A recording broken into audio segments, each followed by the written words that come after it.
Sveiki atvykę į Narnijos kronikas. Šiandien kalbinsiu Rūtą. Mano nuomonė, tai yra žmogus, kuris labiausiai domisi biohackingu Lietuvoje. Taigi, gero jums klausimo ir gerų įžvalgų. Praktiškai tave, jeigu, taip, iš visų, moterų stebint, tai sakau, tu man tokia didžiausia, biohackerė. Viską išbandai, ten visokios procedūros, ten papildai, ten visokie įtaisai, ten viskas, taip, kur realiai žmogus kitas, arba jisai neviešina, jeigu tai daro, arba jis tiesiog to nedaro. Tai man kažkaip įdomu buvo tas momentas, kad, o kodėl to reikia, ką tai duoda, nes išsilaikyti savo ašyje, tokiam be nerimo, be kažkokio streso, kasdienybei, man atrodo, kad tampa vis sudėtingiau paprastam žmogui. Tikrai. Nes jeigu seniau ten, dirba žmogus arba ten turi savo verslą, tai tiesiog jisai susikoncentravęs, tarsi čia verslininkas kaip pavyzdys, ir ten, savaitgalį kažkur į Palangėlę nulėkia ir toks atrodo viskas būdavo gerai, tai šita sistema jau visiškai neveikia. Ta prasme, dabar jeigu nulėkia į Palangėlę ten šašlykiuką, aliuką, tai yra maks blogai žmogui. Ta prasme, dar blogiau negu kad... Taip. Tai man dėl to yra, ir smalsu. Kaip tu išnaudoji, kaip tu atradai, kodėl tu prie to priėjai. Jo, čia toks labai kompleksiškas, atsakymas ir visas šitas kelias mano, biohackingas plati tokia sfera, tai yra mokslas plus eksperimentas, taip ne? Tai aš prigimties esu labai linkus eksperimentuoti. Man yra įdomu viską išbandyti. Tik tais, kad yra tokia truputį kita medalio pusė. Aš neturiu baimės savo pakenkti. Nežinau, čia gal ir nėra gerai, bet aš tiesiog toks žmogus esu. Aš nebijau susigadinti sveikatą, nebijau ten kažkaip susižeisti ir galbūt tai, tas didelis drąsos, tiksliau baimės nebuvimo jausmas, jisai man leidžia tikrai daug daryti eksperimentų. Nes vis tik aš manau, kad inovacija, bet kokioje srityje yra tai, kas veda mus į priekį, ar ne? Ir aš asmeniškai esu visiškai apsėsta žmogaus galimybių ir to performance vadinamo, net nežinau, kaip čia tiesiogiai, galimybių, kiek žmogus gali daug pasiekti su savo fiziniu kūnu. Ir aš manau, kad mūsų kūnas yra dar pakankamai mažai ištirtas ir neišnaudojame mes labai daug savo galimybių, jau vien tas faktas, ta informacija, kad mes naudojam ten 10% savo smegenų, o 90% aišku ten yra kitos visai ląstelės ir kitaip ten viskas veikia, bet iš principo ten pilkoji masė, juodoji masė, nieks nežino, ką jinai tiksliai atlieka, yra daug prielaidų, kas ten vyksta, bet tai nėra aišku. Tai aš manau, kad žmogaus potencialas yra labai didelis ir kažkaip man nors truputį daugiau jį atrakinti, nes iš tikrųjų nieko nėra smagiau gyvenime kaip daryti, padaryti, sukurti, turėti daug energijos, galėti džiaugtis tuo, su artimai žmonėm, jaustis sveiku, jaustis energingu. Tai šitas mano drive'as pagrindinis yra. O ar yra tokios koreliacijos, kad taikant tą biohackingą savo, kaip sakai, nebijoti testuotis ar ne, išbandyti naujus dalykus, kad reikia turėti gerą pajautimą savęs, arba nuojautą, arba tą tokį vidinį. Tai turbūt čia yra svarbus labai aspektas, kad tu turi jau pakankamai gerai žinot, kaip veikia tavo kūnas ir kas tau yra gerai ir kas tau yra blogai. Pavyzdys, nežinau, vieni žmonės geriau toleruoja trumpesnį miego laiką, aš, pavyzdžiui, man reikia daug miego, ar ne? Tai nėra universaliai tikrai pritaikoma, nors visi sakome, miegokite daug ir taip toliau, ir aš irgi esu miego ambasadorė, bet nebūtinai vyram, pavyzdžiui, mažiau reikia. Tada kitas dalykas svoris irgi, kol tu nesi susireguliavęs savo to tikro biologinio svorio, nes mes visi turime maždaug tą, pavadinkime, teisingą svorį, kuris, aišku, sviruoja ten keliais kilogramais, bet biologiškai mūsų kūnas turi genetiškai nusistatęs tam tikrą svorį, kuriame mes jaučiamės geriausiai ir kurį mums lengva natūraliai palaikyti, nes medžiagų apykaita sukasi aplink tą, reiškia, kalorijų kiekį, kad reikia išlaikyti tą svorį, žinai. Geras, o kaip jį sužinot? Yra kažkokios formulės iš tikro, bet jos yra daugiau teorinės, o tai labiausiai veikia praktiškai. Tai reiškia, ar tau yra taip, man bent jau taip tikrai yra, kad kai esu tam tikro svorio, aš galiu valgyti, pavyzdžiui, labai daug arba labai mažai ir mano tas svoris vis tiek visą laiką toks pat išlieka. Nu, žodžiu, ten gali pasiviruoti porą kilogramų. Bet jeigu ten, sakykime, aš priaugus tai 10 kilogramų, kas man yra buvę gyvenime, tai aš jau suprantu, kad tai nėra mano biologinis svoris, aš išėjau už žibų, nes tai dažniausiai dėl streso, kortizolio, insulino, tenais apykaitos tokių, nežinau, sutrikimų nutinka. Tai žodžiu, jo, reikėtų šitą pastebėti, kur gyvenime buvo, kad tu kažkiek svėrei ir tu puikiai jautėsi ir kartais daugiau valgydavai, kartais mažiau, tas svoris iš principo nesikeitė, nes medžiagų apykaita adaptuojasi prie to svorio taško. Taip, bet paminėjai kortizolį ir iš tikrųjų, kaip suprantu, dabar dažna moteris susiduria su kortizolio padidintų kiekiu, kuris būtent įtakoja ir bendrą, netgi emocinę ir tą mentalinę tokią sveikatą ir žinoma svorio, kas labai aktualu. O ar turi kažkokį life hacką ar biohacką, kaip mažinti efektyviai tą kortizolio kiekį? Pats geriausias biohackas, visiškai nemokamas, prieinamas visiems - miegas. Tik miego metu, daug kokybiško miego, mūsų kūnas atsistato ir dega riebalai. Riebalai dega ne sporto metu, ne tada, kai mes ten dienos metu esame kalorijų deficite, miego metu. Ir kai yra pakankamas kiekis miego, gilaus, gero, kokybiško, geroje aplinkoje, vėsų, tamsų, be triukšmo ir taip toliau, labai labai gerai tas kūnas atsistato, išsiskiria augimo hormonas, išsiskiria visi riebalų deginimo kaskada ir iš principo tu gali vos ne kilogramų lengvesnis atsibusti. Tai kur link vedu, kad gali laikytis dietų, gali labai daug sportuoti, jeigu tu negerai miegosi, tu priaugsi svorio, nes organizmas kortizolis įtakoja kūną taip, kad jisai laikosi riebalų įsikibęs, pakeltas insulinas, riebalai negali degti tiesiog. O gerai, bet jeigu žmogus, tarkim, kas šiandieninėje visuomenėje labai yra, taip sakyčiau, pastebima, ar ne, kad labai daug žmonių patiria tokį nerimą, net ir tą gal egzistencinį tokį, sakyčiau, nerimą, dėl to, kad labai daug yra skubėjimo, ar ne, tokio chaotiškumo gyvenimuose, ar ne, ir viskas labai greitėja. Tai kaip tada šitoj vietoje elgtis, ar ne, kad atrodo žmogus gali ir norėti nueiti miegoti, bet dar ten reikia darbų padaryti, dar kažką įtampa, jau tada atsigula, neužmigti negali. Kaip tada?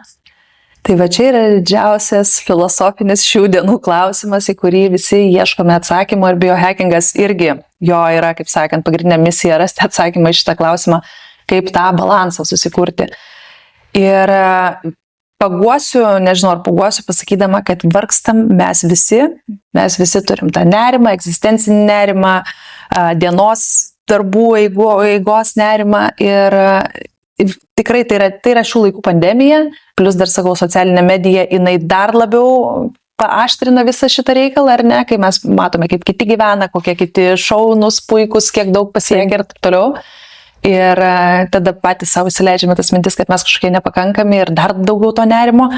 Tai visi aliai vieno verdam šitame ir didžiausias darbas, turbūt didžiausias šio laikų užduotis, aš sakau, yra nebe karjerą padaryti, nebe vaikų pagimdyti, gražiai ištekėti, nežinau, o būtent sugebėti susirasti savyje tą saugumą, tą užtikrintumą, tą ramybę savo viduje, savo aplinkoje ir kuo mažiau trigerinti tą savo vargšą kūną ir kuo daugiau savo ramybės ir balanso bandyti suteikti. Mano dabar gyvenimo tikslas šiame etape yra ramybė ir balansas. Aš atidedu darbus, reikalus, susitikimus, nesvarbu, man nieko nėra svarbiau už miegą, tiesiog, nes taip dabar noriu gyventi ir esu labai, labai laiminga su tuo sprendimu ir manau, kad tai yra siekiamybė, nes jeigu šito nėra, tai ateities sveikos ir gražios irgi nebus.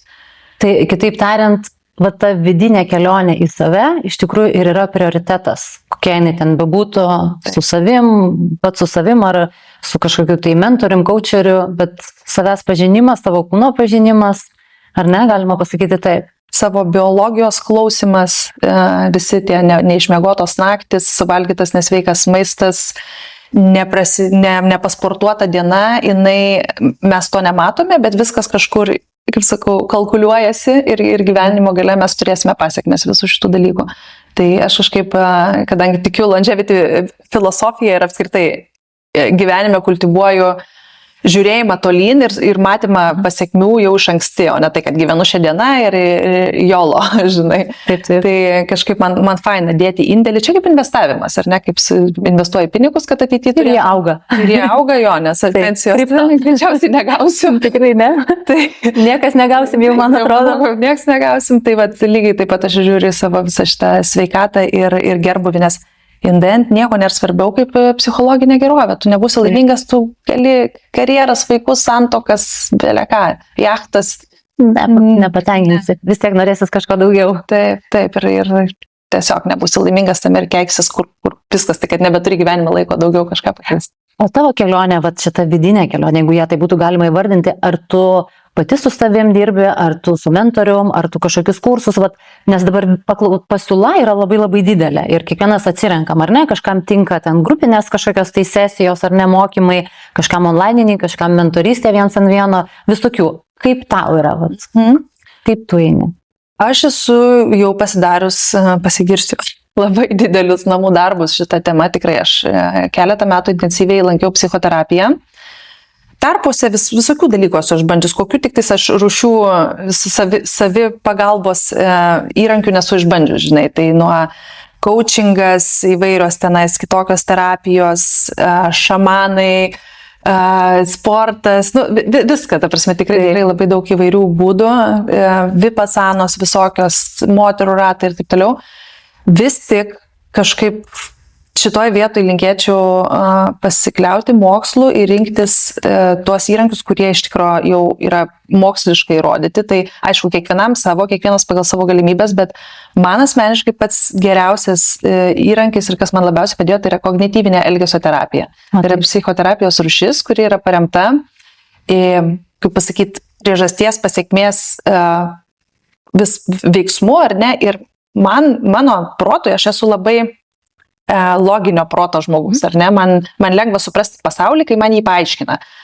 Tai iš kitos pusės turiu tokį, kaip sakant, ne tai kad problemą, bet mažiau išvystytas mano yra emocinis suvokimas, dėl to man, pavyzdžiui, nelabai tinka tos terapijos rūšis, kur per emocijas eina, tai, pavyzdžiui, gestalto terapija. Tai ir būtent ketas, kognityvinė elgesio terapija, labai gerai, nes man paaiškina, kodėl tas ir tada tas ir tas. Supranti, tokių, kaip sakant, nežinau. Man labai patinka, aš žinau, apie ką tu kalbi. Ir supranti, susidėlioja taškai ant į, tu prasiplėti savo matymo horizontą, supranti, kad tas padarė tą dėl to, kad jisai padarė jautėsi, galvojo taip. Ir tada tikrai daug lengviau gyventi pasidaro. Tai aš kelis metus tikrai intensyviai vaikščiojau, dabar jau pusę metų gal esu, kaip sakė, ne tai, kad pabaigus, bet jau paleido mane, nes tikrai padėjo labai labai susivokti savyje. Ir priimti pasaulį tokį, koks jis yra, tapti mažiau savo, kaip čia pasakius, mušantis save botagais, plakantis, žinai, mažiau sabotuoti save ir jo, gyvenimas lengvesnis. Tai čia tik tai buvo 2 metai tokios, ar... Ne, gal 4. Tokio intensyvo, ar ne, tokios savęs? Jo, taip, 1 kartą per savaitę mažiausiai. Ainai. Labai man irgi atrodo, kad tos tokios sesijos, jos labai duoda arba įžvalgų, arba suvokimų, arba tiesiog kitokio savęs pamatymo. Esmė tame, kad mes save suprantam per kitą žmogų. Mes patys, taip kaip gyventum vienas, miške ten kažkur, tu gali save jausti, bet tu savęs nesupranti, nes mes veidrodžiuojam vieni kitus. Ir mes galim suprasti, ar mes teisingai mąstom, ar einam teisinga linkme tada, kada mes turime kažkokį tais atspindį kitą žmogų, ar tai yra artimas žmogus, ar mažiau artimas, nesvarbu, bet taip vyksta visuomenė, tai tokios yra socialinės normos. Ir terapeutas, jisai tau padeda atspindžiuoti save teisingai, nes vis tik tais yra tam tikros gyvenimo taisyklės, kurių laikantis tu gali susikurti gerą gyvenimą. Ta prasme, aš nekalbu apie materialį, vidumi gerą. Yra tam tikros tikrai taisyklės, kurių laikydamasis ir sekdamas, tu gali susikurti savo vidinę gerovę, žinai. Ir būtent tame kabinete ir vyksta tie pokalbiai, kurių metu nagrinėjamės, kas man yra teisinga ir kas man yra gera. Ir tada taip kažkaip, nežinau, tu susiformuoji kažkokiu taisyklių, netaisyklių, kažkokį savivokos rinkinį, vertybės išsigrynini ir daug paprasčiau yra kasdieniniam pasaulyje eiti ir vadovautis tuo savo vidiniu resursu ir priimti sprendimus, kurie tada būna ir teisingi. O kas labiausiai pasikeitė toj kelioniai iki savęs pažinimo ir po to? Aš turiu omeny versle, pinigų padaugėjo, santykiai kažkokie pagerėjo, pasikeitė, draugų grupė, vat, tokios didesnės sritis gyvenime, vat, kas labiausiai pasikeitė pas pačią? Tai mano tikslas visą laiką buvo suprasti geriau santykį su kitais, nes aš nežinau, kaip sakau, aš nežinau, kas man yra.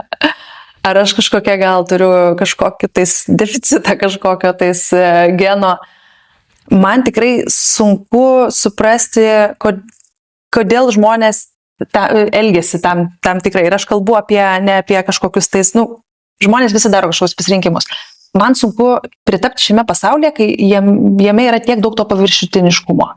Aš nemoku apsimetinėti, aš nemoku meluoti, aš nemoku vaidinti, kad man patinka, kai man nepatinka. Tiesiog natūraliai aš neturiu tų, neišsiugdžiau gyvenime, nieks neugdė, džiaugiuosi dėl to, bet iš kitos pusės aš nefitinu į visuomenę. Ir aš tikrai turėjau daug gyvenime nemalonių situacijų socialinių su žmonėmis, draugais, pažįstamais, kažkokių viešų situacijų, kur ne tai, kad prisidarydavau savo gėdos, bet aš nesuprasdavau, manęs nesuprasdavau, įvykdavo nesusikalbėjimas, kažkas nefaino, kažkas, žodžiu, kur ne vietų ir nelaiku kažką pasakau tą, ką galvoju, todėl, kad man taip atrodo, pasirodo, kaip sakant, pasirodo, negalima taip sakyti, ir čia aš kalbu apie save būnant suaugusiu žmogumi, ar ne, ta prasme, tai bet aš tiesiog nemoku įtikti ir apsimetinėti ir patikti jo. Ir iš kitos pusės tada man labai skaudu, kai aš nepatinku, nes aš, kaip sakant, irgi turiu kažkokį tais, kaip visai vadinasi, people pleaser, žinai, gyslelę, noro patikti, man tas tikrai yra svarbu, nežinau, aš irgi iš šeimos kažkokio nepritekliaus ar ko atėjo. Ir tada manęs pradeda nemėgti galbūt, ar kažkaip tai, žodžiu, nebepriema į tą ratą kažkokį, tai ir aš tada labai pergyvenu. Tai čia mano buvo toks pagrindinis darbas su savim, suprasti, kas čia vyksta, kodėl aš negaliu fitinti į tą visuomenį ir kaip tada tvarkyti su to, kai manęs nepriema. Ir sunki ir skaudi buvo kelionė, nes iš pradžių reikėjo iš vis priimti faktą, kad yra normalu nepatikti kažkam. Yra visiškai normalu, kad manęs nekęst gali tiesiog be priežasties, nes aš tai galvoju, kodėl manęs nemėgsta, aš kitokia faina, ar su manim viskas gerai. Nes gal tu neseksas, kad visiems patiktų. Tai va, ar ne doleris, žinai. Jo, ar ne pinigai. Tai dabar aš jau tą esu įsisąmoninus, tas smegenų neuronų jungtis yra kažkokia susiformavus, kur aš suprantu, kad tai yra visiškai normalu, nes ir man ne visi patinka, ir kažkas man visai be priežasties irgi nepatinka, tik tiek, kad aš stengiuosi neteisti, nedžedžinti. Aš nežinau, kame tas žmogus yra, aš jo batus nesu su jo batais pasivaikščiojus ir nežinau, kame gyvena. Bet dauguma žmonių tai jie ir teisia, ir džedžina, ar ne, ir man skaudus labai tas mechanizmas buvo, ir sakau, dabar aš jau kaip pagaliau supratau, kad tai viskas okei yra nepatikti, komentatoriai komentuoja, gerai, tegul komentuoja, čia apie juos, ne apie mane, žinai. Tai daug lengviau pasidarė gyventi. Bet iki šito taško ilgai ir skaudžiai buvau, nes po tokių klausimų, kodėl vis tiek aš jiem nepatinku. Ašgi darau gerus dalykus, mano intencijos yra geros, aš noriu, kad visi būtų sveiki, laimingi ir dalinuosi tuo. Ir kažkam nepatinku dėl to, žinai. Bet kaip man rezonuoja viską, ką tu sakai, nes pas mane yra lygiai tas pats, kad dažnai, aš tokį, irgi, kaip tu sakai, pasakai tą kažkokią teisybę, arba aš tiesiog, nepatinka žmogus, nepatinki tu man, aš nenoriu su tiem kalbėti, seniai, blem. Bet čia matai, viskas yra dėl to, kad tas vidinis, žodžiu, nepriteklius, nepakankamumas daugelie pas mūsų yra, pas visus galima sakyti. Ir kai tu kažkam nepatinki, tada tam žmogui atrodo, kad su juo kažkas blogai. O iš tikrųjų taigi yra, visiškai, aš esu ne prie ko, kad aš jums nepatinku, supranti, čia yra jūsų reikalas, ta prasme, aš nieko su to bendro neturiu. Tai bet žmonės yra emocionalios būtybės, mūsų pirmoji vieta vis tiek visą laiką reaguos emocijos, tikrai neprotas loginis. Ir dėl to ilgai reikia dirbti link to įsisavinimo, kad aš nepatinku, čia ne apie mane, čia apie tą kitą žmogų, kažkas nenori su manim bendrauti, kažkam uždurna, kažkam negraži. That's totally fine, žinai. Tu labai gerai paminėjai, kad tu nenori to paviršutiniškumo, kas man irgi, tarkim, paviršutiniškumas, tas toks ėjimas to paviršium tiek santykiuose, tiek visur kitur, tai yra toks kaip plasmasė kažkas netikro. Bet aš pastebiu, kad čia iš tikrųjų, gal ne pasaulyje, ne taip gal, bet aplinkoje, Lietuvoje aš pastebiu, kad žmonės jie bijo to tikrumo, nes būtent yra tas momentas, kad jeigu būsi tikras, tada manęs nepriims. Ir čia yra toksai momentas, kada iš tikrųjų yra ką veikti su savimi ir kad vis tiek aš renkuosi būti tikrume. Ir tada, o kokia yra ta kaina? Ir vis tiek aš renkuosi būti. Taip, ir tikrai reikia rinktis būti savo autentiškume, tikrume, nes būdami toje aplinkoje, kuri yra netikra ir bandydami ten prisitaikyti ir vaidinti, mes prarandame galimybę būti su žmonėmis, kurie visiškai priima, laukia ir norėtų būti su mumis tokie, kokie mes esam. Ir tai tiek atsipalaidavimą suteikia, kai tu patenki į kažkokį ratą ar su kažkokiu žmogum susipažįsti, kuris tave tiesiog priema, neteisė, tu jam patinki, tau nereikia dėti jokios pastangos, žinai. Ta prasme, toks išsilaisvinimas. Ir žinai, aš čia kalbu apie tai dėl to, todėl kad tai gerai, aš netikėtai tapau, gan populiari, ar ne, sėkmė mano gyvenime nutiko, didelė faina, aš jos sąmoningai niekados nesiekiau, tai tiesiog nutiko dėl mano sunkaus darbo ir staiga tada mane apsupa daug įvairių žmonių. Ir tikrai didelė dalis tų žmonių visiškai nebuvo dorų ir gerų intencijų, jie tiesiog norėjo šalia manęs būti dėl to, kad, lygis, žinai. Taip. O aš primityvi, durnelė, biškai taip pasakysiu, nežinodama tokio modelio, kad žmonės taip daro, nes aš užaugau labai natūralioj tokioj šeimoje, kur viskas buvo tikra ir buvo mokami tų tikrų vertybių ir jokių apsibitinėjimų, tarsi aš gyvenime nesu patyrus, nebuvau patyrus, kas yra pavydas, žinai, kas yra, kad kažkas su manim bendrauja dėl to, kad aš kažkokią naudą nešu. Pas mane net nebuvo šito suvokimo nei lašelio, man atrodė, kad aš su visais natūraliai nuoširdžiai bendrauju ir jie su manim. Ir po to, eigoje kažkas nutinka, kažkur kažką, tu supranti, kiek daug vis tik ten buvo to feiko. Ir tada aš tarsi turėjau pasirinkimą, aš galėjau, kaip sakant, ir iš tikrųjų bandžiau išmokti būti irgi tokia fake. Jo, nes savotiškai, žinai, tas visas, kaip pavadinkime, lyginis gyvenimas, ten buvimas su tam tikrai žmonėmis, tam tikrose aplinkose, savotiškai jis turi kažkokią priklausomybę, tu jautiesi, nežinau, kažkaip savivertė ta išorinė pakyla, visai smagu, žinai, pabūti, bet ilgalaikį perspektyvą tu pamatai, kad ten tuščia kiaura ir apie nieką yra tie visi kažkokie, nežinau, vakarėliai, susibūrimai ir vaidyba ir visiškai nebenori ten būti ir kaip tik ieškai būdų, kaip iš ten ištrūkti. Tai ir tada supratau, kad visiškai man nereikia nei mokytis, nes tiesiog atima energiją, aš negerai jaučiuosi ir aš po truputį, čia tikrai nebuvo, kad aš paėmiau kažkaip, nežinau, nukirtau kažkokius žmonės ar ką ir dabar. Tam tikra dalis yra mano gyvenime, bet aš tiesiog žinau, kas jie ir ko iš jų tikėtis, bet aš renkuosi būti natūrali, sakyti tai, ką galvoju. Kartais tai gali kažkam nepatikti. Mano tikslas niekada nėra įžeisti, mano tikslas yra išprovokuoti klausimą ir gauti atsakymą, kad tai kažkur nuvestų, kad iš to gimtų kažkokia nauja mintis, idėja, apmąstymas, penas. Bendra kūryba, žodžiu, kad... Taip, net jeigu tai yra kažkokie gal mažiau malonus dalykai, tai va, taip ir gyvenu. Nėra lengva, bet man patinka. Labai pritariu tam. Tai kas yra Rūta? Kas yra Rūta, geras klausimas. Per tą gyvenimą susirinkau tų visokių statusų, diplomėlių, ar ne, kaip aš sakau, bet paradoksas tas, kad mažai atspindi tie diplomai iš tikro asmenybę pačią ir tai, ką veikiu. Tai, kaip sakant, ant popieriaus esu medicinos gydytoja, nepraktikuojanti, bet labai palaikanti longevity judėjimą ir longevity ambasadorė. Esu pabaigus mitybos specialistės kursus Stanfordo universitete, tai nemažai nusimanau apie mitybą, man tikrai labai įdomu, mikro, makro elementai ir kalorijos visokios viskas. Tai yra tiesiogiai susijęs su mano pagrindiniu darbu dabar, tai aš esu Zenju įkūrėja ir maisto papildų kūrėja.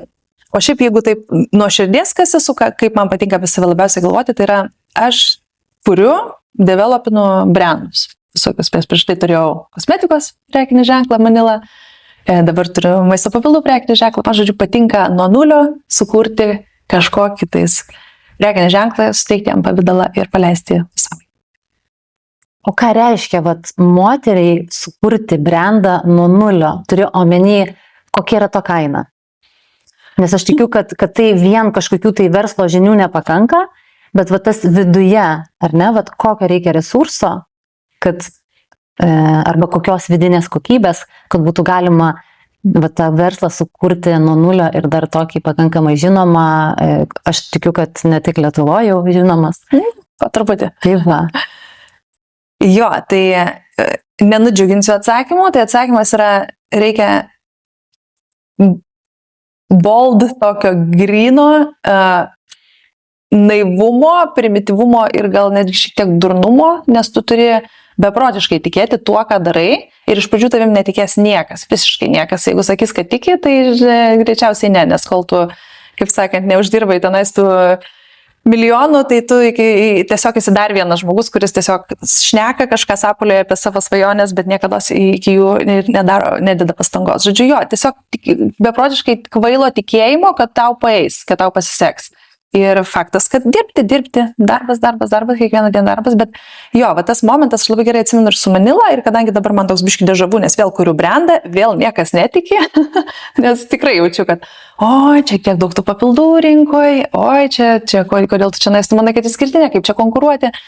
Mano mindsetas nėra konkuravimas, aš su nieko nekonkuruoju, aš kuriu savo autentišką specifinį prekinį ženklą, kuris turi savus išskirtinumus, jie yra ypatingi ir geriausi rinkoje ir čia tik laiko klausimas, kiek man reikės, kad tas prekinis ženklas vėl užaugtų iki didelio verslo. Ir va tas bold mano primityvus tikėjimas, jisai yra esminis momentas, nes jeigu jo nebus, nes visi kreivai žiūrės, juoksis, nenorės padėti, ten einu, bandau kažkokias bendrystės, partnerystės eiti su kažkokiais žmonėmis, tai jie labai tartinai, žiūri, arba bankai bandai gauti paskolą, irgi labai, tartinai žiūri. Ir aš žinau, kad čia tik laiko klausimas, kada jie patys ateis pas mane ir norės, dirbti kartu ir bendradarbiauti. Ir skamba, ir baisu man taip šnekėti, nėra, kad aš 100% pasitikiu savim. Aš nežinau, visokių dalykų gali būti, gali man kažkas nutikti, gali gyvenime kažkas nutikti, gali ir nepavykti. Bet aš prisiemu atsakomybę už tai, kad gali nepavykti ir man tai, ką aš kalbu, mano yra realybė, mano yra, tiesiog kiekviena diena prasideda ir baigėsi su tą mintim, kad aš padarysiu. Tai va tokio užsispyrimo kvailo. O gerai, o kokia yra tavo, tada, sakai, kiekviena diena nuo to prasideda, o kokia tada yra tavo dienos rutina, gal galėtum pasidalinti? Aš turiu omeny nuo praktikų, ar tai sporto, ar tai whatever, ta prasme, visapusiškai, kad pasižiūrėti tą moters kaip tu, kuri kuria verslą. Dienos rutina. Taip, tai tikrai nesu tobulybė ir nėra viskas tenais taip gerai, kaip norėtųsi, bet darau vieną dalyką, kuris man yra labai daug keičiantis visoje dienoje. Tai to ir papasakosiu.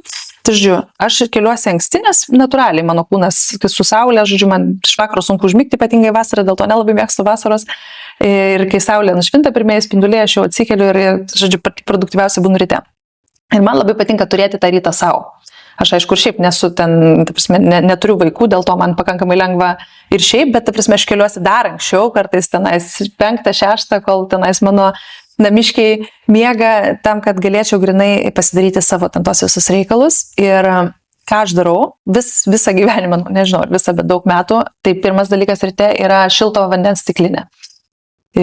Pamiksuoju, kartais su kolagenu, kartais su citrina, kartais su actu, kartais viena, kartais su elektrolitais, kaip tą dieną kūnas jaučiasi.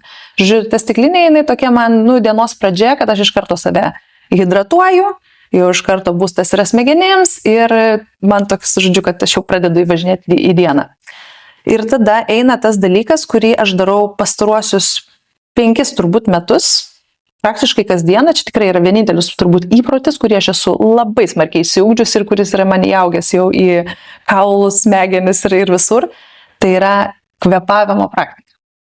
Aš kiekvieną dieną pasileidžiu YouTube, dabar yra labai daug tų visų, reiškia, YouTuberių, pasileidžiu ir pasidarau gerą 10-15 minučių prasikvėpavimą. Kurį tu darai? Jų tenais yra miksai dabar įvairūs, tai žinai, ugninis kvėpavimas, shamanic breathing, Wim Hofą kartais pasileidžiu, tenais inhale, exhale, žodžiu, ten įvairių. Ir esmė, kad, žodžiu, darai 3 raundus, 3 sesijas ir kiekvienas raundas pasibaigia iškvėpimu ir tu iškvėpęs laikai kaip įmanoma ilgiau. Tai minutė, 1,5, 2 ir taip toliau. Ir tuo metu tas kūnas tiek priplūsta, žodžiu, kraujo visi kapiliarai įsiplečia visur, tu patiri tokią tikrai labai malonę ekstazę jau dienos pradžioj. Ir, žodžiu, tampi susikoncentravęs į save, būni čia ir dabar. Tas kvėpavimo pratimas tai yra tiesiog toks labai hekas, kuris duoda iš karto tau nusiraminimą, aktyvuoja tavo parasimpatinę nervų sistemą, kur yra atsakinga už mūsų atsipalaidavimą ir ramybę, ir balansą, ir atsparumą išorės trigeriams. Ir, žodžiu, po tokio prasikvėpavimo aš žinau, kad viskas, aš dabar galiu eiti ir užkariauti pasaulį lengvai. Ir tą tikrai sakau, nemeluodama, nuoširdžiai galite paklausti mano sužadėtinio, darau, 5, 6, 7 kartus per savaitę. Jo, tai čia toksai yra, labai didžiuojasi, kad sugebėjau įsiugdyti, nes daug ką bandžiau ugdytis, meditaciją, skaitimą, rašymą. Ir tikrai buvo laikai, buvo etapai ir dabar yra, kartais skaitau, kartais rašau, kartais medituoju, bet kad taip giliai įeitų kaip kvėpavimo pratimai, tai nesu su nieko patyrus, reikės dabar bandyti antrą dar kažkur įprotį, meditaciją gal kokią ar rašymą labai įkūnyti, nes tikrai tai kažkaip tiek tave sustiguoja, kad tiesiog labai į save kažkaip įeini ir tada labai lengva dieną pradėti iš to savivokos tokios stiprios. Jo. Gerai, ir tada po visų šitų, reiškia, tu čia tokį pasidarai ritualą savo, čia toks daugiau gal jisai energetinis, ir tada ta verslo ar ne, kūrimo diena, kaip jinai toliau eina? Taip, tai aš produktyviausia ryte, pirmoji dienos pusėje, žodžiu, po to prasikvėpavimo, dar kažkur valandėlę palaukiu nuo to, kaip prabundu, nes reikia, žodžiu, kad ta dienos šviesa mums pirmiausiai patektų per akis, ar ne, tada, žodžiu, nusidėvi tas adenozinas, kaip pasakau, ir mes jau turime, reiškia, esame pasiruošę dieną, galime gerti kofeiną. O aš tikrai labai kavą mėgstu, bet iš tikrųjų net ne kavą. Esmė turbūt šilto gėrimo, tai irgi toks tam tikras ritualas, kuris atidaro dieną. Įsidedu MCT pudros šaukštelį, ar tai matcha, ar juoda arbata, ar kava, žodžiu, išgeriu, arba pasidarau tą bulletproof coffee, kas nežinot, pasižiūrėkit Google, tai super skani energetinė kava su ghee sviestu ir MCT aliejum. Ir tada aš sėdu prie kompiuterio ir atrašinėjau laiškus, nes iš tikrųjų kažkada gryninausi vertybės ir matau, kad mano didžioji dalis vis tik tais darbų yra prie kompiuterio rašinėjant laiškus. Tai va, tai taip ir vyksta ir daug produktyvaus laiko ryte skiriu darbui, po pietų mažiau gaunasi to protinio darbo, daugiau kūrybinio visokio, kažkur nuvažiuoti, pasifilmuoti, fotosesijos, kažkokie susitikti su kažkokiais partneriais, potencialiais reklamos ar savo komandos nariais. Ir tai yra mano kiekviena diena ir dažnai ir šeštadienis, sekmadienis lygiai taip pat irgi atrodo. Aš neturiu atostogų, aš dirbu 24/7, kaip sakau, e-shopas yra visą laiką atidarytas. Taip. Ir bendrauju su klientais, atsakinėju jų užklausas ir... O iš kur semiesi idėjų? Tarkim, tu kuri savo verslą ir iš kaip žinot, o ką daryti toliau? Tarkim, kaip didinti pardavimus, ar ne, ten, marketingistai ten daro kampanijas, ar ne, ir taip toliau, norisi dar daugiau. Iš kur gimsta tos idėjos visos, kaip tą verslą didinti, plėsti? Taip, tai aš kaip sakau, jeigu mes kažko nežinome, tai yra mūsų pačių problema, nes viską yra labai lengva bet kokią informaciją gauti. Svarbu yra gal tik tai suvokti, kad tu kažko nežinai, bet kaip pati vardinai, ta prasme, kaip liesti verslą. Eini į Google, eini į ChatGPT ir kaip liesti verslą. Tada ten atsiranda kažkokių atsakymų, tada gilin lendi, kur link vedu, kad aš labai daug klausinėjau, užduodu klausimų gyvenime, žmonėm, Google'ui, ChatGPT ir labai daug mokausi. Aš pastoviai imu kažkokius mokslus ir pastoviai kažką mokausi. Pavyzdžiui, dabar mokausi Meta Ads Media Buying. Ta prasme, kaip sakyti, kaip veikia Meta Ads. Supras, aš jau pasiėmiau kursą 5 valandų, kur mane nuo nulio moko kaip užstatinėti reklamas, kaip jas daryti, kaip jas veikia. Aš to nedarysiu, nes aš nesu specialistė, bet aš noriu turėti supratimą, kaip tai veikia, nes ten, sakykime, užperku reklamą, tai kažkas leidžia mano pinigus, tam, kad, darytų pardavimus. Tai kodėl, ta prasme, aš noriu iki galo viską, žinoti. Tai va, naujienlaiškiai kokie nors, ta prasme, visus dalykus aš imu mokymus, mentorystės, pastoviai kažką mokausi, YouTube'o labai daug žiūriu. YouTube yra tiek daug informacijos. Ten, sakykime, gal mokslinė informacija tokia ne visada būna teisinga, daug ten visokių, influencerių dalykų ir taip toliau, bet kas liečia techninę informaciją, apie bet ką tu gali, kaip išmokti naudotis Shopify'u, kaip pasidaryti pirmą internetinę svetainę. Tai tiesiog, eini ir mokaisi. Ir man patinka mokytis ir aš tikiu, kad verslo įkūrėjas, bent jau pradinėse stadijose turi būti, turi tas visas skrybelės dėvėti, kitaip iš jo tiesiog paims pinigus, jisai nežinos, samdys specialistas, nežinos, ar tas specialistas kompetitingai dirba. Net neturės supratimo, kas yra gerai, kas yra blogai, kokie rezultatai. O kaip tu atsirenki informaciją šitam visam internetiniai visoje erdvėje, nes jos yra be galo daug ir kaip, tarkim, atsirinkti, kas yra gerai, kas yra blogai. Nes taip, galima viską ten bandyti žiūrėti, bet laiko resursas yra labai tikrai ribotas pas mus. Kaip tu atsirinki, koks tavo yra receptas arba laiviakas, kaip tu atsirenki tą? Geras klausimas. Tu visiškai teisi, kai aš einu į kažkokį tais lauką, kurio aš, sakykime, visiškai nepažįstu, šiuo atveju buvo, ar ne, supratau, kad noriu mokytis to, išmokti pagrindus meta reklamos, bet neįsivaizduoju, kas moko gerai, kas moko blogai iš principo. Tai ką aš visą laiką darau ir, pavyzdžiui, ką darydavau irgi Maniloje ir dabar Zenview, ką darau, žodžiu, rinkos analizę, kaip aš sakau, tu eini į Google, įsivedi raktinius žodžius ir tada žiūri, kas pirmam puslapį ir tenais antram žodžiu. Susirandi kažkokias agentūras, kurios siūlo, pavyzdžiui, tos mokymus. Tada susirandu, sakykime, 10 agentūrų ir jas konkursuoju. Jom prašau laiškus ar paskambinu ir įsiklausinėju visko, žinai, kaip tie mokymai, kaip jau vien iš to, kaip su tavim bendrauja, kokia yra jų komunikacija, kaip vertina tavo, ta prasme, ar nori, kad tu pirktum, nes kiti iš visgi pastangos. Man tai buvo labai juokinga kažkada, čia seniau, kai ieškojau, žodžiu, reklamos partnerių, daug tų agentūrų marketingo, ar ne, daug reklamos mačiau. Susirašiau gal 15, nes čia jau rimta, žinai, savo įmonėje jau noriu, ta prasme, kad būtų jau tikrai reklamistai geri. Ir aš su visiems parašiau, aš mėgstu e-mailus, iš tikrųjų labiau negu skambinti.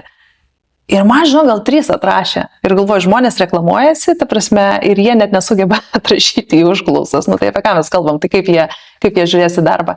Tai jo, man labai svarbi ta komunikacija su žmogumi, kaip jisai mane reaguoja, ar jisai turi pakankamai kompetencijų atsakyti į klausimus ir tas jau jaučiasi net ir nežinant srities.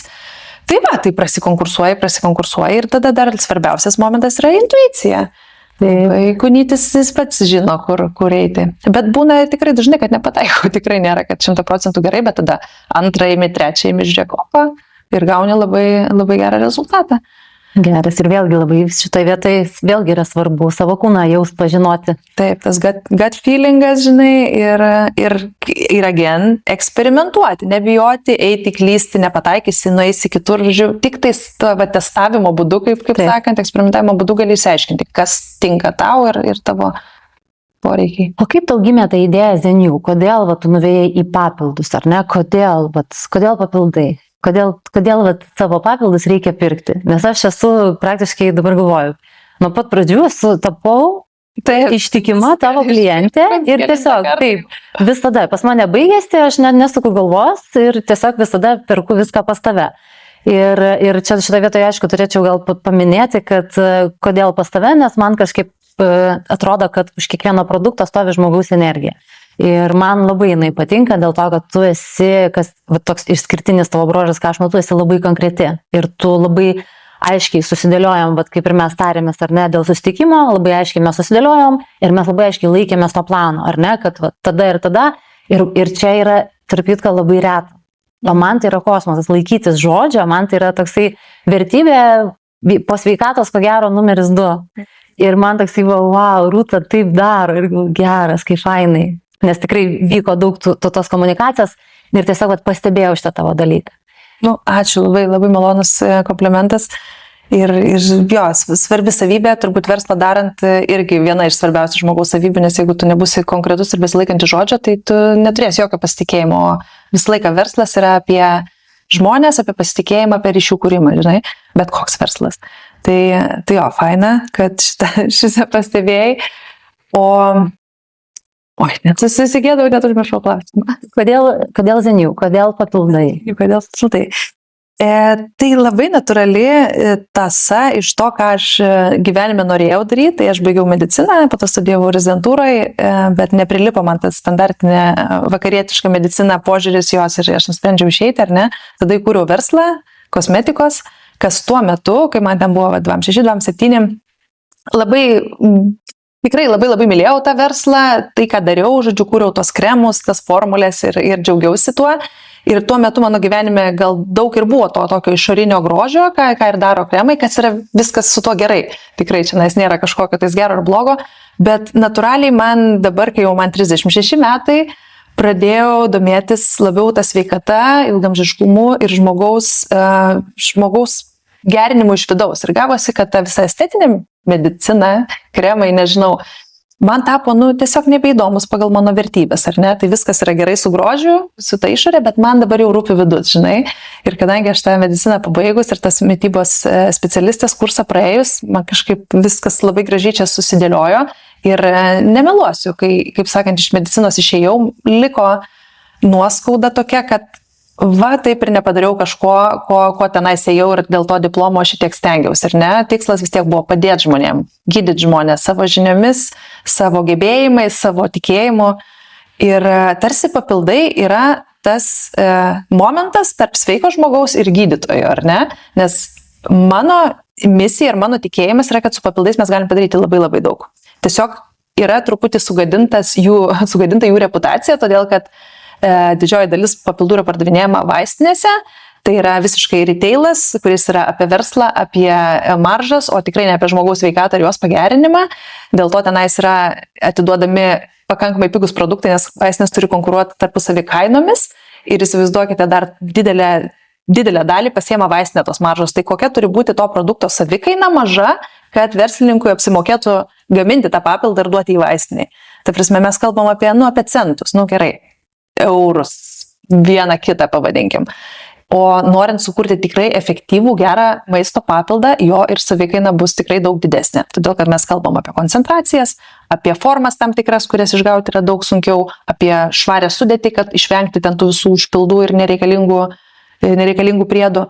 Tai mano misija su Zeniu yra kurti tuos super veiksmingus, efektyvius, taip, brangesnius, bet už sveikatą nori mokėti, nes ta prasme, kitu atveju eisi pas gydytoją ir mokėsi trigubai ir laiko prarasi.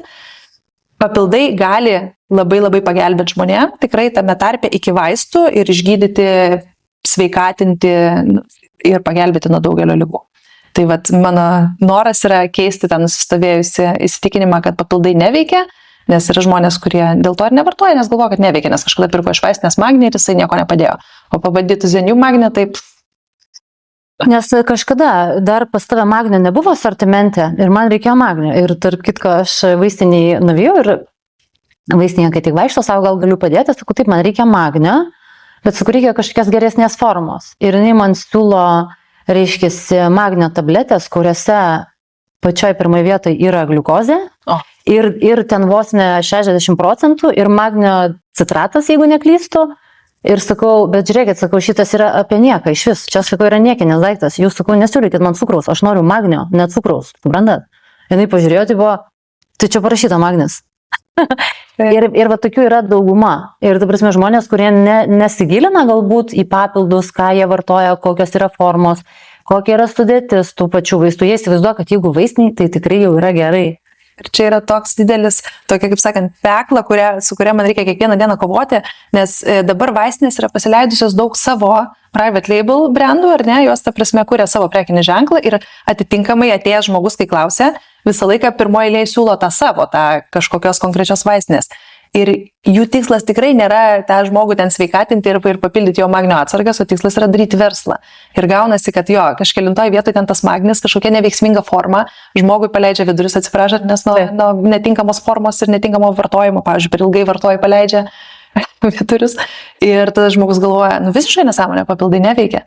Ir tada man reikia nuo tokios būsenos įtikinti tą žmogų, kad papildai veikia ir dar, kad mano dar brangesnį reikia pirkti, supranti, sunkus kelias, bet aš pasiryžus, nes kai pamato galę tų papildų teisingai parinktų žmogus, pati tu daug vartoji, supranti, kad kur aš buvau anksčiau, tu atsirakina tavo potencialo, 20-30% daugiau energijos, pagerėja miegas, produktyvesnis esi, daugiau nuveiki, geresnė nuotaika, žinai, tai kodėlgi to nedaryti? O truputį gal gali atskleisti, o kaip vyksta gamyba, kaip yra gaminami tie papildai, ar ne, man pačiai įdomu, ar tu pati kuri tas sudėtis, ar tu, kaip tas dalykas vyksta, nes aš nelabai net įsivaizduoju.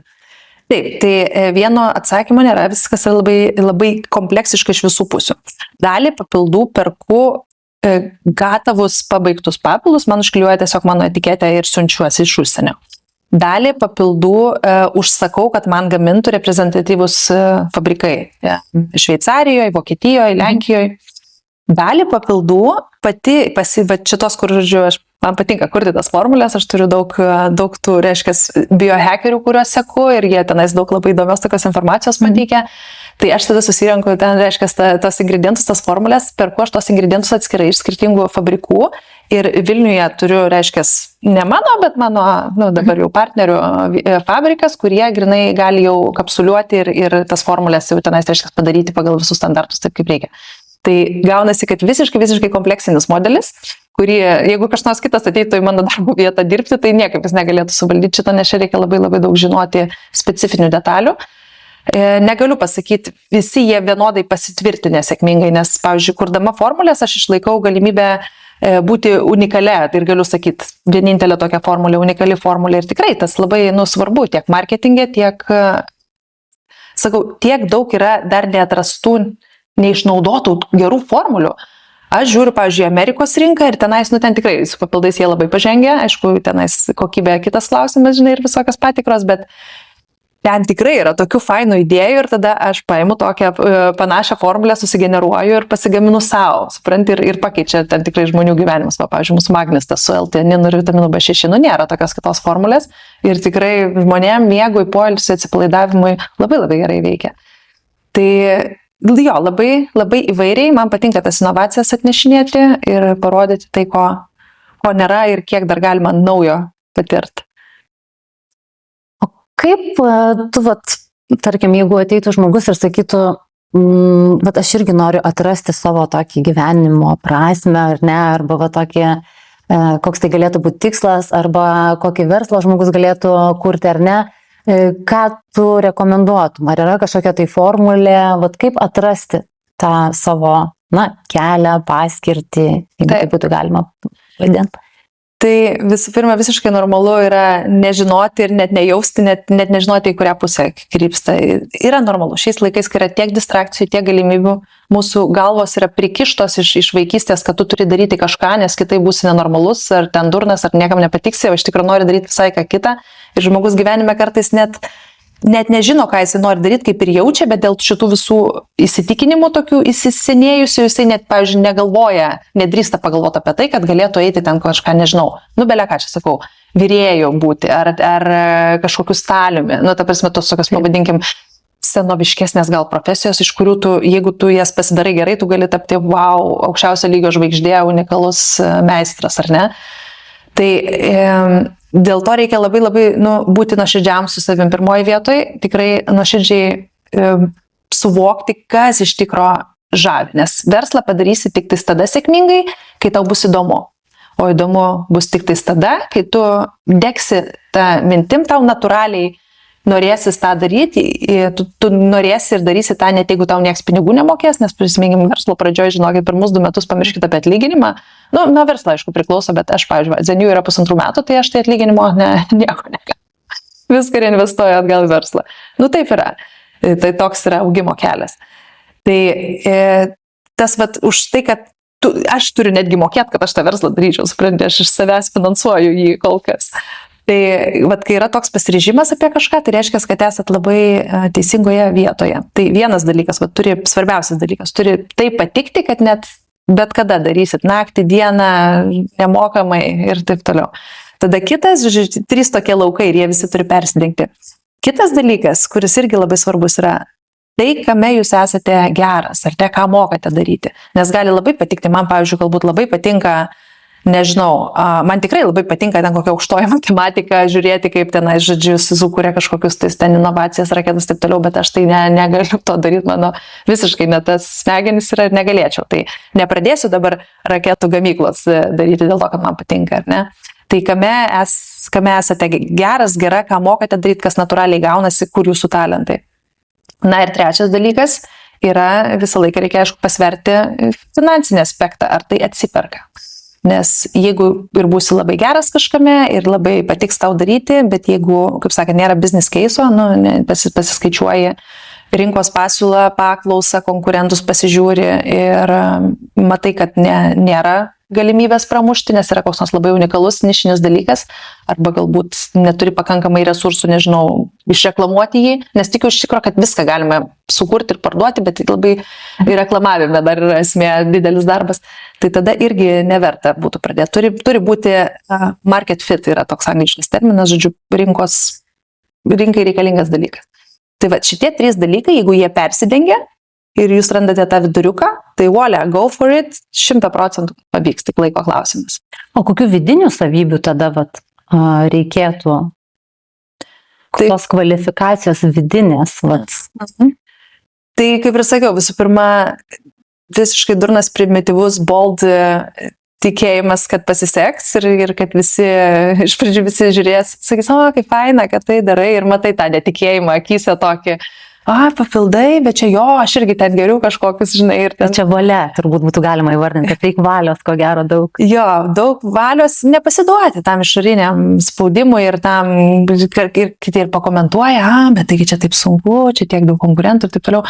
Tiesiog daryti savo darbą. Dirbi savo darbą, kiekvieną dieną grindini, dirbi savo darbą ir ateina, labai gražiai Oprah Winfrey yra pasakęs, žodžiu, sėkmė nutinka tada, kada tinkamas laikas sutinka galimybę. Žinai, tai kitaip tariant, tau pasiseks tada, kada tu kažką darysi, tai yra laiko plotmė, o galimybė tai yra, kur kažkas, ar kažkokį žmogų sutiksi, ar kažkas įvyks, žodžiu, kažkoks minimalus atsitiktinumas, kuris plotmėje su laiku padaro tą išsprogimą, žinai. Tai tikrai nutiks, tik laiko klausimas kada. Jeigu, taip sakant, užtenka to tikėjimo ir kiekvieną dieną darai. O tu dar paminėjai, aš norėčiau tave truputį dar sugrąžinti, paminėjai, kad įvairias praėjus tiek praktikas, tiek būrelius, ar ne, išbandžius terapijas. O kokie buvo įspūdingiausia, galbūt, ar ne, arba kreiziškiausia išbandyta terapija? Jo, čia toksai jau turbūt niekam viešai nesupasakos, bet dabar jau galiu jau papasakoti, nes kažkaip esu tokia, kokia esu. Esu bandžius aš tą varlę, Buffalo Warriors, jeigu yra tekę girdėti. Kambo? Ne, kambo. Kambo yra, kur degina šiandien, ar ne? Buffalo Warriors yra Peru, Pietų Amerikos, žodžiu, ta varlė, kur išskiria tokį sekretą ant savęs. Nu, aišku, tai ne varlė laižai, o ten padaryta jau derva būna, tau šamanas įpučia tokį dūmą ir tu, reiškia, patenki tiesiai pas Dievą į glėbį, kaip aš sakau. Tai yra, žodžiu, išsiskiria tavo kūne nuo to dūmo molekulė, kuri vadinasi 5-EMO-DMT. Tai kaip ayahuasca yra DMT, tai ten yra molekulės tokia atmaina 5-MEO rašosi. Tai jinai vadinama yra God's molecule, Dievo molekulė, todėl kad jinai realiai pas žmonės įsiskiria prieš mirtį, kada jie tuo tuneliu keliauja į viršų. Žiūrėjau, labai stiprus dalykas, turbūt stipriausia patirtis pasaulyje, nes jinai tave iš karto visiškai nuresetina visose plotmėse. Vadinama yra jinai ego mirtis, nes tu realiai, žodžiu, kai patenki tenais, įpučia tau tą dūmą, tu paguldo tave, reiškia, ir prižiūri, viskas trumpai trunka, ten gal 10-15 minučių, bet tu būni nesąmoningas ir tu iškeliauji grinai į kitą dimensiją, kur visiškai nelieka jokio fizinio savęs suvokimo. Tu patenki į tą vadinamą vienį su viskuo, su visais pasaulio žmonėmis, tiesiog viena energija ir nebelieka jokių materialių dalykų, jokio savęs identifikavimo, jokio ego, nes ego tai yra viskas, kuo mes save laikome. Aš moteris, aš Rūta, aš ten turiu verslą, aš ten tą ir aną. Čia yra ego. Taip. O mes tai visi esam viena energija. Ir čia ne jokie ne vuvų dalykai, čia yra grynas mokslas. Pasaulis yra sudarytas iš energijos, čia yra kvantinė fizika. Ir jo, kai tą jausmą vienio patiri ir po to grįžti į žemę ir ten besąlyginė begalinė meilė, nu tu viskas, tai mano gyvenimas iki to, kaip aš sakau, man 28 gal metai buvo ir po to. Tai aišku, neapsaugo ten tavęs, tu nebūni nušvitęs ir ten, žinai, tu esi vis dar toks pat žmogus ir kiekvieną dieną su žmogiškaisiais vargais dylini, bet tą suvokimą, kai tu jau kartą esi paragavęs to vienio ir tos besąlyginės meilės ir kad žinai, kad tenais nukeliausi po mirties, nu kažkaip labai atpalaiduoja ir labai palengvina ir kai matai liūdną, piktą žmogų, tu jauti jį ir supranti, kad tai yra tu esi tas pats žmogus, tik jisai yra kitoje dabar formoje, taip, ir visi mes esam vienas ir tas pats iš tikrųjų. Daug lengviau suprasti pasaulį, daug lengviau priimti save, kai turi tokias patirtis. O tu pati kaip gydytoja, tu esi už visgi ar prieš įvairias tokias medžiagas, pavadinkim taip, kurios padeda tą sąmonę ar tai praplėsti, arba pajausti save nebe fiziniam kūne, Bet tavo požiūris, ar ne, nes tikrai yra populiaru ir grybai, ir ajuvaskos, ir LSD, ir ko tik tai žmonės iš tikrųjų nevartoja. Tai koks yra tavo požiūris į tai? Elonas Muskas dabar ant ketamino sėdęs, visas pasaulis šneka. Bet tai tik įrodo, kad tie visi, reiškia, tos medžiagos, jos turi labai labai didelį potencialą. Aš, ta prasme, iš medicinės pusės, sakyčiau taip, jeigu galima išvengti ir galima kitais būdais, aišku, visko galima išvengti, čia žmogaus pasirinkimas, bet jeigu galima kitais būdais pasiekti tokias iš tikrųjų sąmonės pokyčius, kaip kad psichodelikai padeda pasiekti, tai tada tikrai daug geriau yra rinktis terapiją, rinktis įvairias, nežinau, piešimo praktikas, dainavimus, kitus, žodžiu, dalykus, kurie yra tokie software, kaip aš sakau, kur tu natūraliu būdu tą darai per savo kūną, bet tas daug daugiau laiko užtrunka. Psichodelikai yra labai labai stiprios medžiagos ir jos labai keičiančios gyvenimą yra medžiagos iš tikro. Ir čia turbūt svarbiausias momentas yra tinkama aplinka, tinkamas žmogus, kuris tave veda tuo proceso metu, nes tu esi ypatingai jautrus tame procese ir jeigu kažkas bus ne taip, nepakankamai tau dėmesio arba tavo mintis nepakankamai gerai interpretuojamos, kaip pasakyti, nes vis tiek reikia tos refleksijos, gali dar labiau pakenkti žmogui, gali, ta prasme, vaizduotė sukyla ir tenais visko gali pamatyti ir gali pasijusti nesaugus, gali labai išsigąsti, gali dar labiau susitraumuoti. Tai aš esu šalininkė šitų dalykų, aš juos palaikau, jie tikrai labai atveria sąmonę, galimybę, kūrybiškumą žmogaus, bet taip pat esu buvusi ir situacijose, kur tikrai jautausi nesaugi, nesužiūrėta ir man nepatiko. Tai gerai, kad aš turiu tokią stiprią savivoką, tai aš suprantu tos dalykus, ta prasme, aš nepriimu jų už gryną pinigą, nes kad mano vaizduotė ten man kažką rodo ir šneka, tai tikrai nereiškia, kad tai yra tiesa, žinai, bet kai esi pradinukas tame, tai gali labai labai išsigąsti.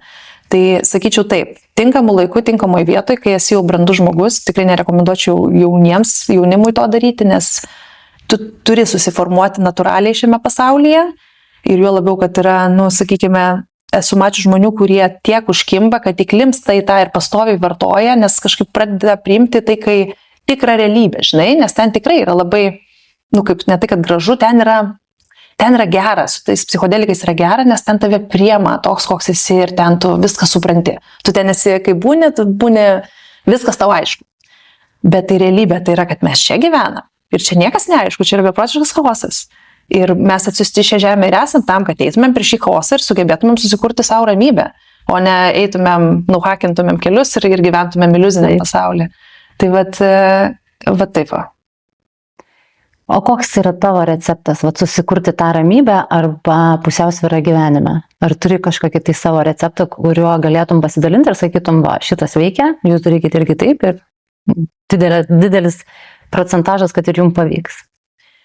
Jo, tai visi žmonės labai skirtingi ir jo, tas vienos formulės nebus, bet tokiems gal kaip aš turėjau daug problemų su miegu prieš keletą metų, kuriuos jau reikėjo spręsti rimtais stipriais vaistais. Ačiū Dievui, kad viskas praėjo, pašalinus priežastį, stresorių pagrindinį darbą.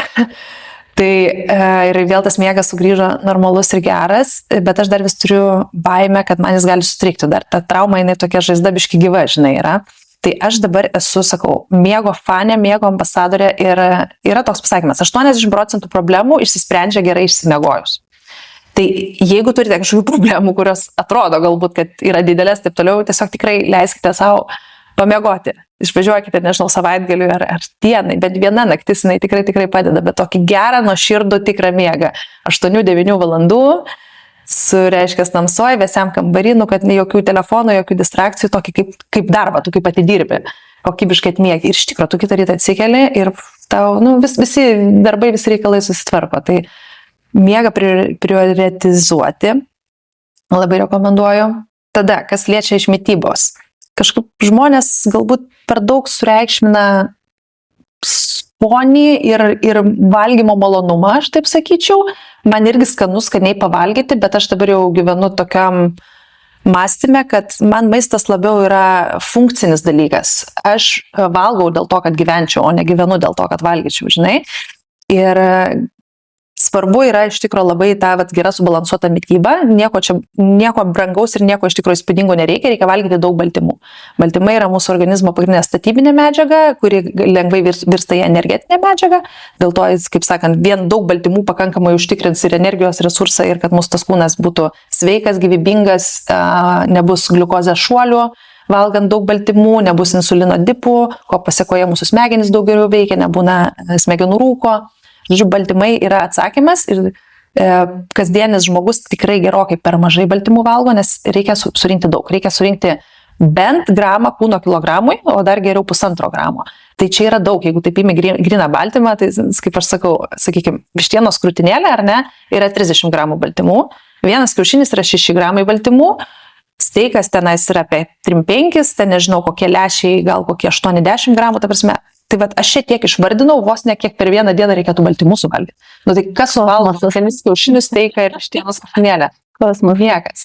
Tai tiesiog norėjau atkreipti dėmesį, kaip yra sunku surinkti tos baltymus, net ir tą minimalią dozę, 1 gramą kūno kilogramui. Ir aš tą darau, nustengiuosi daryti labai atsakingai, sąmoningai ir grinai valgau iš tos pusės, kad man baltymai ir skaidulos pirmoje vietoje, o po to jau tenais skanumai visi riebaliukai ir angliavandeniai eina. Ir tikrai kitas energijos lygis, kitas svorio reguliavimas, kalbėjom apie biologinį svorį pradžioj. Pradėjus taip valgyti, kai prioritizuoji baltymus ir gerai miegot, tik laiko klausimas, tik 3,6 mėnesių klausimas, kada tavo kūnas susireguliuos taip, kad tu numesi tuos nereikalingus kilogramus, net pats nepastebėsi kaip, ir pateksi tą savo biologinį svorį. Nes taip organizmas, kaip sakant, veikia geriausiai. O tarp kitko, visur rašo, kad ar nereikia miegoti, nueiti miegoti 9-10 ir kad čia reikia išmiegoti ten iki žodžiu, bent jau 5-6, ar ne, kad čia yra tas pats produktyviausias miego laikas. O ar iš tikrųjų taip yra? Ar yra visgi tų žmonių, kurie, tarkim, jie negali nueiti miegoti anksčiau negu 1-2 nakties ir jie negali atsikelti anksčiau negu ten 10-11 ryto? Tai visgi ar yra įtakos tas laikas? Nes aš kartais galvoju, tai gerai, tai jeigu aš gyvenu, tarkim, tą taisyklę, kad reikia eiti miegoti 10, ar ne, ir staiga aš atsiduriu ten kažkokioj kitam pasaulio krašte, kur pasistumia tas laikas, ar ne, tai kaip tada? Jo, čia yra sudėtingas klausimas, kadangi dabar daug žmonių gyvena iš tikrųjų keliaudami ir tiek digital nomadai, tiek visokie, lektoriai, taip toliau, tas skraidymas, laiko zonų keitimas jau tapo toks, atrodo, įprastas dalykas. Bet iš tikrųjų, organizmui tai nėra gerai. Dabar visų pirma, miego higiena yra įprotis. Ta prasme, kada mes einame miegoti ir kada keliamės, tai yra mūsų įprotis, kaip mes tą pasidarome. Tai nėra kažkaip genetiškai nulemta. Yra ten tų teorijų, vyturiai, pelėdos, bet tie tikrieji vyturiai, pelėdos labai mažai genetiškai iš tikro lemia. Visi pagrindą lemia įprotis tavo, kaip tu susiformuosi ir tai dabar vis tik tai tos yra sėkmingos laimės valandos tarp 10 ir 1 nakties. 22 vakaro, 1 nakties. Tuo metu mūsų kūnas tiesiog biologiškai pagal visą cirkadinį ritmą saulės ir tamsos išskiria daugiausiai augimo faktoriaus, somatostatino. O pasiekoje viskas vyksta teisingai, regeneruoja audiniai, po sporto, po fizinio krūvio atsistato organai, apsivalo kepenys, toksinai, žodžiu, dega riebalai. Tai būtent augimo hormonas yra tas, ko mes norime ir ko daugiau. Visa jaunystė jisai palaiko, visa longevity realiai yra ant augimo hormono skatinimo organizme pastatytas dalykas. Tai taip, būna sunku ir aš pati tą gyvenu su tom laiko zonom, dažnai kitinėjau, dar kitko, dabar gyvenime netgi taip jau pasidariau, kad aš nebenoriu skristi į tolimą šalis dėl jetlago, grinai dėl tos visos nesąmonės. Man Amerika patinka, bet aš jau renkuosi ją kuo rečiau važiuoti, nes tiesiog man per brangiai kainuoja tas visas persivertimas ir nemiegojimas, taip toliau. Tai dabar atradom, žodžiu, tas laiko juostas, kur mūsų laiko juostai, pavyzdžiui, Pietų Afrika, Cape Townas, ta pati laiko juostas su Lietuva. Tai nors ten skrendi 12-17 valandų, tu vis tiek visiškai nesutrikdai savo miego ritmo. Tai taip yra sunku, bet reikia suprasti, kad miegas yra numeris 1 longevity dalykas ir sakau, visų problemų tvarkytojas, tai tiesiog reikia priimti tokį komitmentą, įsipareigojimą savo, kad ir kas bebūtų, tu eini miego 10. Nesvarbu, kad nenori miego, eini, pasidarai tamsą visišką, pasidarai tylą visišką, užsimerki ir kažkada užmigsi. Vis tiek užmigsi. 3 nakties, 4. Bet užmigsi, kitą naktį, žiūrėk, jau 1, 2 užmigsi. Tai. Treniruoti savo tiesiog fizinį kūną. O vat paminėjai baltymus. Aš, žinai, nevalgau, kadangi mėsos ir čia man visą laiką yra klausimas, o tai ką valgyt, kaip čia surinkti ir panašiai. Ir vat neperseniausiai atradau tokį lektorių, jisai yra, žodžiu, kaip ir dėstytojas apie visą mitybos struktūrą ir taip toliau. Ir man tokia, jisai pats irgi vegetaras yra ir jisai pasakė tokį įdomų dalyką, kad baltymai yra realiai amino rūgštis. Ir kad iš esmės, vietoj to, kad mes valgytumėm ten, tarkim, steiką, mums tiesiog reikia gerų amino rūgščių, nes iš jų tada va, ten kažkaip gaminasi tas baltymas ir panašiai. Ir man taip kažkaip galvo, geras, tokio va dar, nes ten, prasme, ten ilga buvo paskaita ir ne vieną šią perklausiau, ir man taip kažkaip labai kažkur tai viduj atliepė, ar ne, kad čia yra kažkoks čia hekas yra visgi, ar ne, kad reiškia, aš turiu vilti surinkti pakankamai baltymų, nevalgant mėsos. Tai va, bet va, su to amino rūgštim. Tai gal tu va, galėtum pakomentuoti, kaip čia yra su to amino rūgštim ir tais baltymais, koks čia ryšys. Geras klausimas labai, nes manęs kažkada paklausė vienas žmogus ir iš tikrųjų aš pagalvojau, kad labai logiška ir neturėjau atsakymo, ką pasakyti, bet intuityviai kažkaip jau tada jautėsi, kad nėra čia viskas taip paprasta. Žinai, jeigu amino rūgštys, tai lygų baltymai. Tai žodžiu, tai visų pirma, iš augalinės mitybos gali surinkti visus baltymus, taip, tai yra sunkiau, nes iš gyvulinės matai, kad yra pakankamai sunku, bet tikrai yra ankštinė, yra tofu, yra tempė, yra ten, žodžiu, tie visi fermentuoti sojos dalykai. Sunkiau pasisavina augaliniai baltymai, aš nesu didelė šalininkė, bet tu daug metų vegetarė, tai tu tikrai jau tą visą, žinai, pažįsti, bet yra įmanoma, nėra lengva, bet yra įmanoma. Tai, o dėl amino rūgščių ir baltymų, žodžiu, taip, nors baltymo statybinis blokas pagrindinis yra peptidai, kurie padaryti iš amino rūgščių. Nėra viskas taip paprasta, kad tu išgeri tam tikras amino rūgštis, kurių yra 20 ar ten 21, dalis pakeičiamų, tai reiškia, kad organizmas pats gali jas pasigaminti iš kitų amino rūgščių, dalis yra nepakeičiamų, jas privalome gauti su maistu. Tai būtent gyvulinės kilmės turi visas amino rūgštis, augalinės kilmės turi kai kurių labai mažai, dėl to reikia būtinai pasižiūrėti, kurių gali trūkti ir vartoti daugiau tų produktų, kurios turi tų amino rūgščių. Bet esmė, kad baltymo susiformavimas, jisai per kelias stadijas pereina nuo amino rūgščių, tada jisai ten jungiasi į žodžiu, visokias struktūras, peptidus, polipeptidus ir galiausiai gaunasi tas baltymas, kolagenas ar kažkoks kitas. Ir net nesant tos visos struktūros, tenais dalyvauja šimtai fermentų, kofermentų, substratų, enzimų, ko tik tais nori, ta prasme visa ta cheminė reakcija, kad tą baltymą sukurti iš amino rūgščių.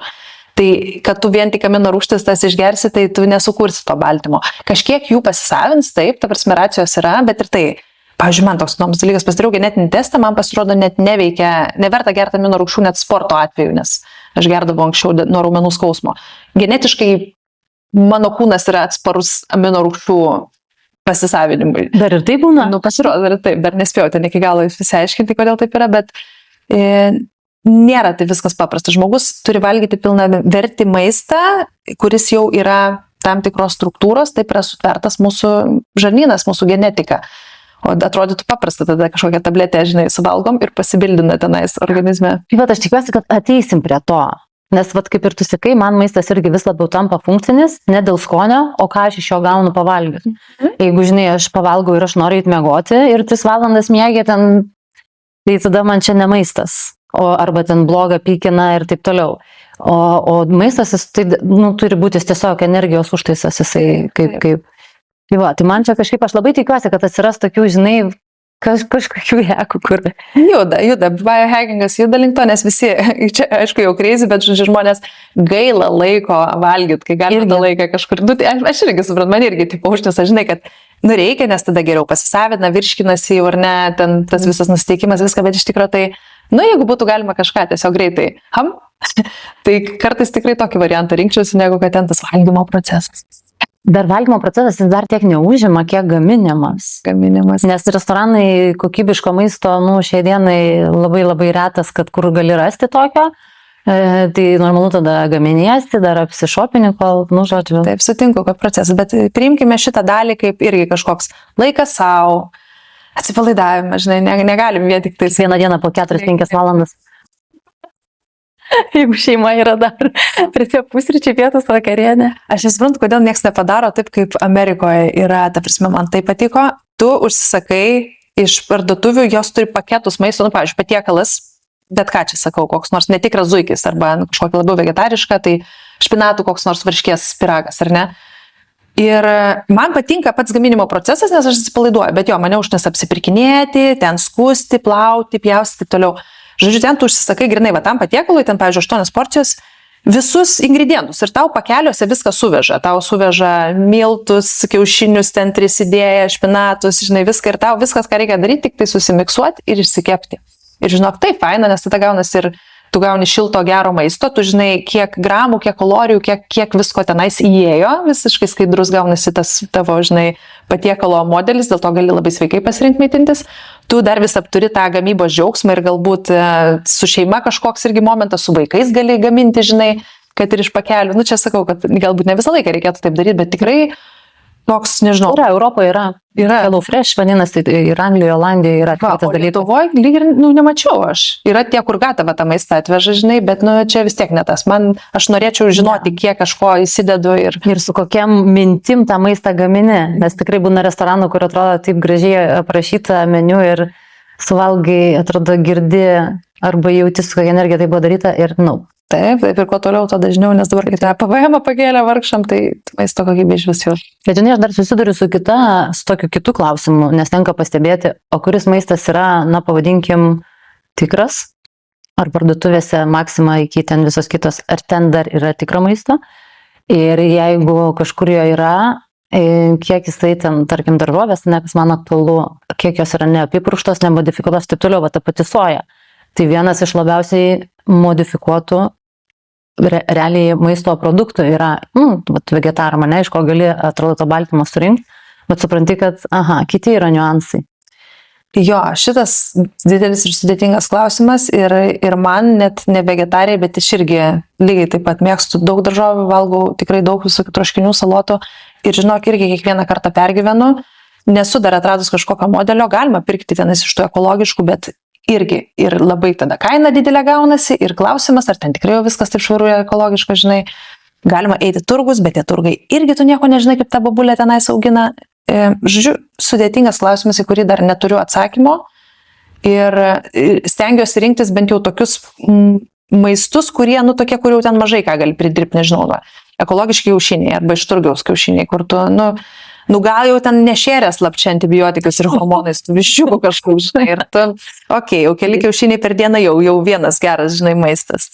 Ten, nežinau, kokie nors sūriai fermentuoti, feta kokią nors, ten irgi minimaliai ką pridirbt gali, net ir norėdama, žinai. Tai bet tokius, kaip įmanoma mažiau perdirbtus, kaip įmanoma grynesnius, žinai. Reikia kurti bendruomenę su moliniais namukais ir kad visi bendrai augina vieną didelį daržą. Tai vat kaip ir pašnekėjom su tavim, kad vis tik mūsų tikslas yra galiausiai ferma kažkokia, sodyba, su savo daržovėm, daržovės, pomidorai, kosmosas. Aš taip laukiu, čia juokiamės kažkada su draugais, nes turiu draugų jaunesnių, sako, ne, man tai sako, dar net negaliu apie tai pagalvoti, o man jau aš toje stadijoje, kur tikrai už 10 metų jau norėčiau tokio gyventi. Taip, kosmosas kažkoks. Tai va, tai, žodžiu, problema yra jo su to maistu. Reikėtų, šnekam, iš tikrųjų, gal tikrai kažkokį tai skurti grupę, bendruomenę, kur gal kažkas yragi kas augina, kažkam perteklius, tai gal ir kažkam patinka. Taip, kažkam patinka. Tai aš taip mielai pirkčiau, mokėčiau dvigubai, bet kad žinoti, kad tenais viskas yra patikima ir skaidru. Sunkus tie žemdirbystės ūkiai visi, dėl to aš manau, nėra čia tokio, kad visi labai... Niekas gal labai neskatina, žinai. Taip, neskatina valstybė irgi neskatina. Jinai geriau išmoka dotacijas, kad tik nieko žmogus nedarytų su ta žeme ir vat yra kažkoks bandymas, nežinau čia, ar nužmoginti žmogų per visus galus, ar kaip čia pasakyti. Turbūt labai didelis, žinai, sistema didelė, ta valstybė, sunku turbūt viską. Specialiai gal nedaro, bet tiesiog eina lengviausių kelių turbūt. Taip. Nes dar, bet Vilniui, kadangi dabar jau oficialiai Vilnietė 2 metus, ir ten yra keletas tokių centre parduotuvių, kurios neva ekologiškos, parsiduoda ekologiškos daržovės ir vaisiai. Ir čia paskutinį kartą aš tokia mėgstu, žinai, detalės atkreipti dėmesį. Ir aš tai žiūriu bananai. Ir ten kažkokie pavadinimas, mėlyna etiketė, ten tokia, kur aš ją mačiau? Ir žiūriu, ten tie bananai, bet jie neekologiški. Ir aš jų nepirkau, todėl kad neekologiški, nes norėjau ekologiškų. Bet, žodžiu, atkreipiu dėmesį, kad ten 3 eurai ir va ten tie bananai.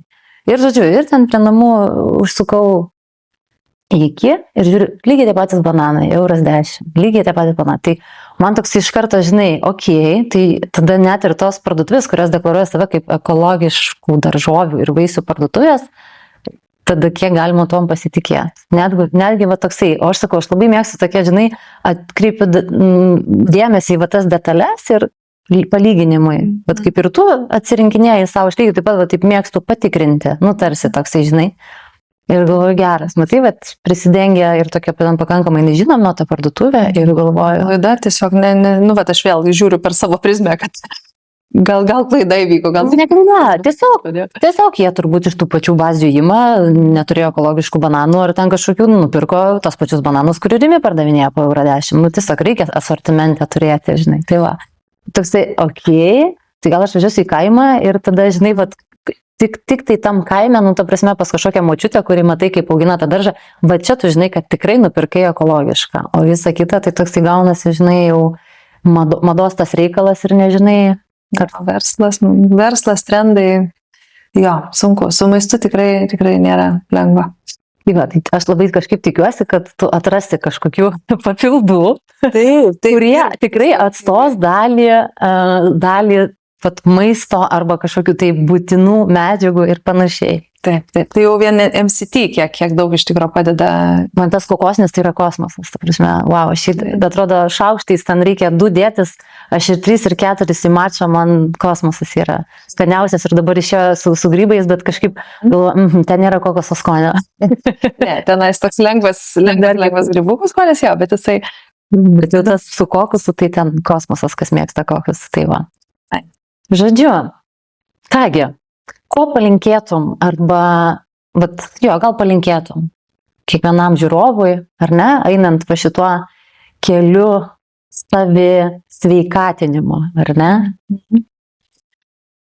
Tai kaip jau supratos, kad aš tokia truputį crazy, nebijau čia to eksperimentuoti ir visokių keistų dalykų daryti, tai palinkėčiau, žinokit, tos drąsos, tikrai nebijokite eksperimentuoti, žmogų netaip ir lengva nugalabyti, stiprus mes esam ir yra, ta prasme, jūs galite gyventi geriau, tikrai galite, yra žmogaus potencialas, yra neatrakintas, mes tikrai miegame ir mūsų smegenys miega ir mūsų kūnai miega, mes galime turėti daug daugiau energijos, galime daug geresnės nuotaikos būti, galime daug daugiau nuveikti įdomių dalykų, praleisti brangaus laiko su mylimais žmonėmis.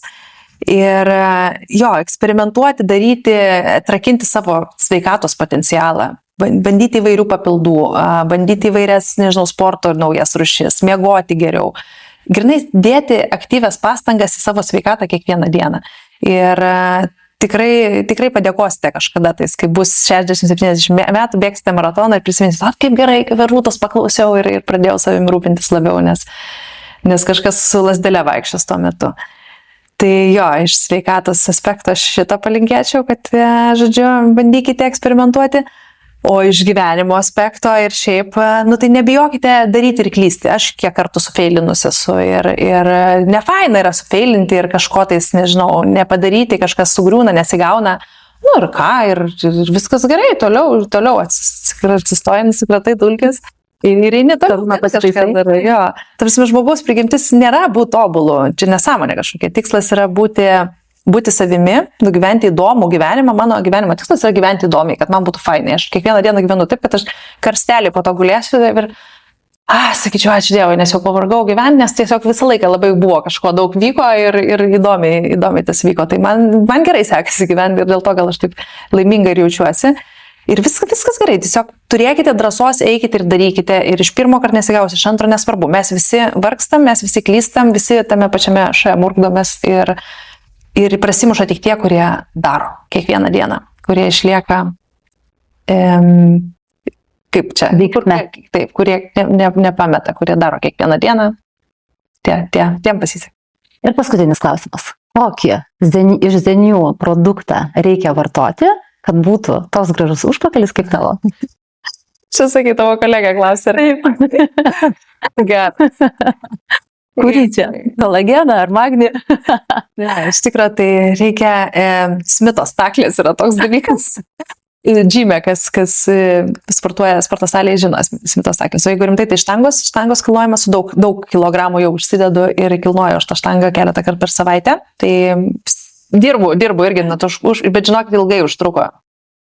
3 gal metus aš taip gan aktyviai, su pertraukom, aišku, bet ir pasidariau tą užpakalį. Bet tai irgi sunkus darbas. Ir dar MCT pudra, nes padeda deginti riebalus. Tai vat. Super. Ačiū tau labai, kad atėjai. Labai laukiu iš tikrųjų šito mūsų pokalbio, nes tikrai kažkaip matau prasmę ir noriu, kad žmonės tave pamatytų dar kitaip, galbūt kitokiu rakursu ir išgirstų tavo istoriją. Tai ačiū tau labai už tavo istoriją ir visiems palinkėsiu gero klausimo. Labai lauksim komentarų arba įžvalgų arba žinučių. Taigi, ačiū tau labai. Labai fainai. Ačiū.